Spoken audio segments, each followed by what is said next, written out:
লাউ দিয়ে আজকে মজাদার পায়েস বানিয়েছি আর লাউয়ের পায়েস খাইয়ে তো বরের মন জয় করে ফেললাম। লাউ জিনিসটাকে আমরা সচরাচর সবজি হিসেবেই চিনি, বাট এই লাউ দিয়ে যে মজাদার এরকম ডেজার্ট বানানো যায়, পায়েস বানানো যায়, সেটা হয়তো অনেকেই জানি না। এই লাউয়ের পায়েস বানানোটা আমি শিখেছি আমার আম্মুর কাছ থেকে। আমার আম্মু আগে আমাকে লাউ দিয়ে পায়েস বানিয়ে খাওয়াতো, ভীষণ মজা হতো। আম্মুর কাছ থেকে রেসিপি নিয়ে আজকে এই লাউয়ের পায়েসটা আমি বানাবো। আজকে আমি প্রথমবারের মতো বানাচ্ছি, তাও আবার শ্বশুর বাড়িতে এসে। ছোট্ট একটা কচি লাউ নিয়েছি আর ভিতরে বিচির অংশটা ইউজ করব না। লাউটাকে সুন্দর করে গ্রেট করে নিয়েছি, চাইলে চিকন চিকন করে কুচি কুচিও করে নেওয়া যায়, তবে গ্রেট করাটাই বেস্ট। আম্মু বললো গ্রেট করলে ভালো হবে। আম্মুর কাছ থেকে একদম শুনে শুনে যেভাবে বলছে সেইভাবে করব, যাতে মায়ের হাতের সেই লাউয়ের পায়েসের মতোই টেস্টটা পাই। তো লাউগুলোকে গ্রেট করার পর আমি হাত দিয়ে চেপে চেপে রস বের করে নিচ্ছি। এটার ভিতরে প্রচুর পরিমাণে পানি থাকে, পানিটা আমাদের কোনো কাজে লাগবে না, পানিটা আমি একদম চেপে চেপে ফেলে দিচ্ছি। আর এই শুকনা লাউয়ের ঝুড়িটাই লাগবে। এই ছোট্ট লাউটা আমার শাশুড়ি আম্মু রেখেছিল রান্না করার জন্য, মানে তরকারি রান্না করার জন্য।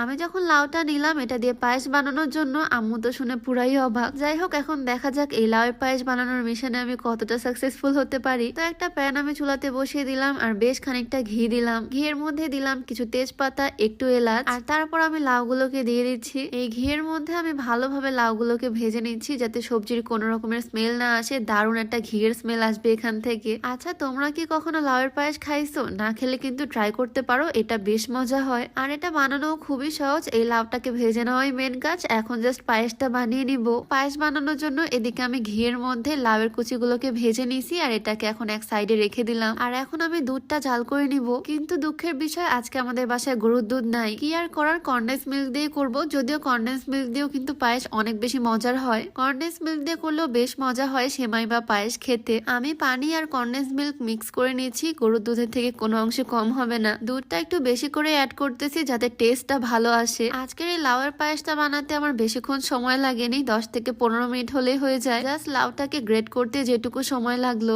তারপর তো লাউয়ের কুচিগুলোকে আমি ঘিয়ে ভাজলাম আর এখন দুধ আর চিনি মিক্স করে নিচ্ছি। ব্যাস, সব কাজ শেষ। এখন এই ভেজে নেওয়া লাউগুলোকে আমি দিয়ে দিব এই ফুটন্ত দুধের মধ্যে। ঘিয়ে ভাজা এই লাউগুলো থেকে কিন্তু দারুণ স্মেল আসতেছে। আর এই দুধের মধ্যে দেওয়ার পর আরো কিছুক্ষণ রান্না করে নিব।